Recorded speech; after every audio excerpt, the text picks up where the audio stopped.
Honestly, it's enough to make you weep. These walls, these magnificent sun-baked walls, they've always been a testament to human ingenuity, to the art of coaxing life from the earth. A productive engine, that's what this was. Every square foot earned its keep. Glorious rows of carrots, straight as soldiers, cabbages like green, tightly furled roses, the vibrant splash of cut flowers, destined for grand vases in the hall. It was a symphony of purpose, a living larder. But now, it's a statement.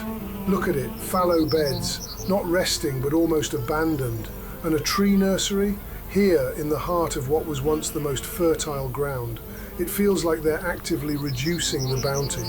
The vegetables are fewer, scattered like afterthoughts, and the rest, it's just allowed to run wild. Perhaps all for this grand idea of climate change resistance. It's a noble thought, I suppose, but it feels so passive, so much less garden. And don't even get me started on the restaurants. Before COVID, you could sit down and taste the very essence of these estates of the gentry.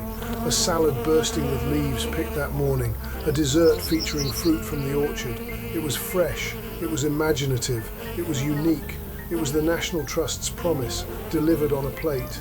A flavour of history, a taste of place. It was part of the experience, a way to connect with the land they protect. Now, it's just whatever the food wholesalers deliver. Generic, bland, uninspired. It's a culinary rut, a betrayal of what these places could offer. Why bother with these incredible walled gardens, these living legacies, if the produce isn't going to nourish the visitors? Isn't it time, pleading, I ask you, to get back to basics, to the historical truth of these gardens? Let them explode with rightness and goodness again. Excited, imagine a meal at Shuborough, knowing the very ingredients on your plate grew just yards away, bursting with flavour that you simply can't find anywhere else. That's the experience I relish, that's the Shuborough I recall, and the walled garden I long to see again.